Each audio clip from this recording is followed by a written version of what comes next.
bukan sekitar 1998 merupakan bagian dari tugasnya untuk membela negara. Selebihnya tanyakan saja kepada atasan saya.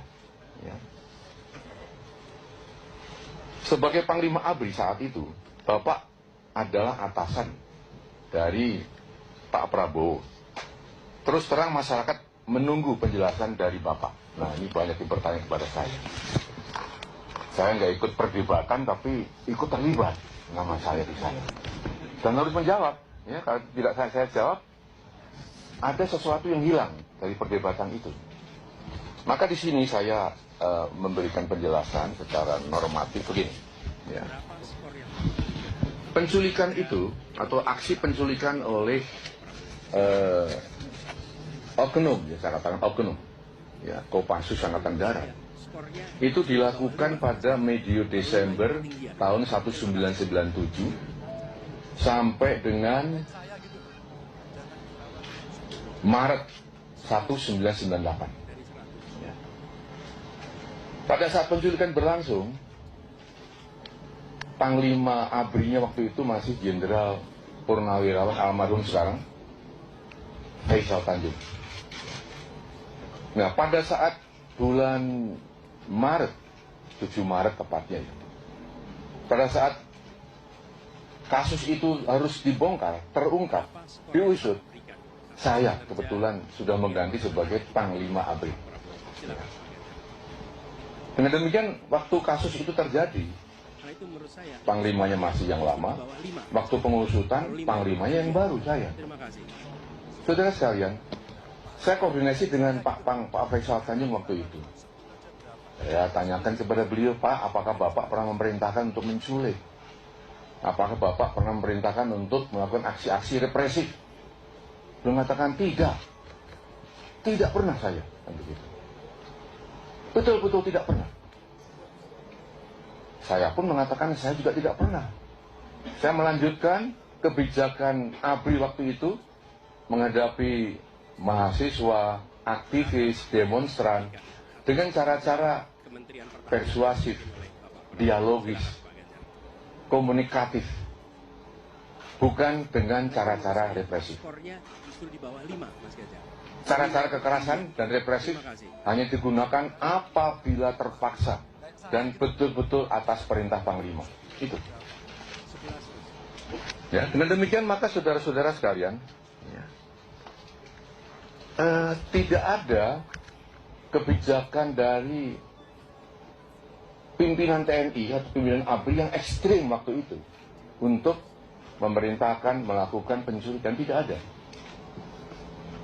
Dan pada saat saya dialog dengan Pak Prabowo Subianto saat itu, pada saat saya menanyakan kenapa melakukan hal itu, maka saya yakin bahwa itu dilakukan atas inisiatif sendiri, atas dasar analisis keadaan yang berlaku saat itu.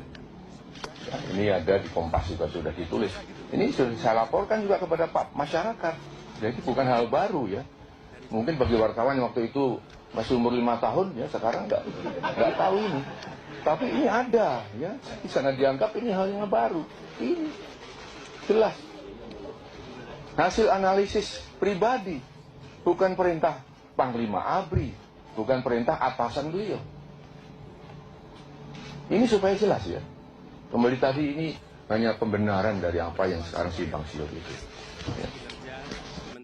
Mantan Panglima ABRI Wiranto menegaskan mantan Panglima Kostrad Letjen Prabowo Subianto diberhentikan dari jabatannya karena Dewan Kehormatan Perwira atau DKP yang dibentuk tahun 1998 berkesimpulan yang bersangkutan terbukti terlibat dalam kasus penculikan aktivis tahun 1998. Saya tidak ingin terjebak kepada perdebatan istilah.